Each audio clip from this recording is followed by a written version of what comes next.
എല്ലാവർക്കും ജെറിക്സ് മീഡിയയിലേക്ക് സ്വാഗതം. നടക്കുന്ന ഒരു വാർത്തയാണ് തൃശ്ശൂർ ജില്ലയിൽ നിന്നും പുറത്തു വരുന്നത്. തൃശ്ശൂർ ജില്ലയിലെ അതിരപ്പള്ളിയിൽ കാട്ടാന ആക്രമണത്തിൽ യുവാവിന് ദാരുണാന്ത്യം. മലക്കപ്പാറ അടച്ചിൽ തൊട്ടിയിലാണ് സംഭവം. തമ്പാന്റെ മകൻ സെബാസ്റ്റ്യനാണ് മരണപ്പെട്ടത്. 20 വയസ്സായിരുന്നു സെബാസ്റ്റ്യന്.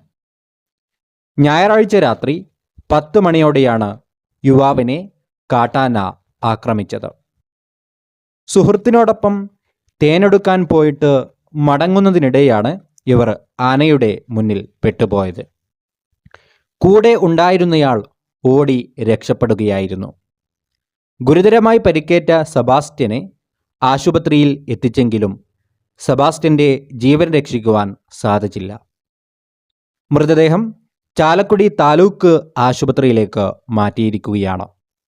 പോസ്റ്റ്മോർട്ടം നടപടികൾക്ക് ശേഷം മൃതദേഹം ബന്ധുക്കൾക്ക് വിട്ടുനൽകുന്നതാണ്. 2025 തുടങ്ങിയതോടെ വയനാട്ടിലും അതുപോലെ ബാക്കിയുള്ള ജില്ലകളിലുമൊക്കെയായിട്ട് നിരവധി പേരാണ് ഇപ്പോൾ കാട്ടാന ആക്രമണത്തിൽ മരണപ്പെട്ടുകൊണ്ടിരിക്കുന്നത്.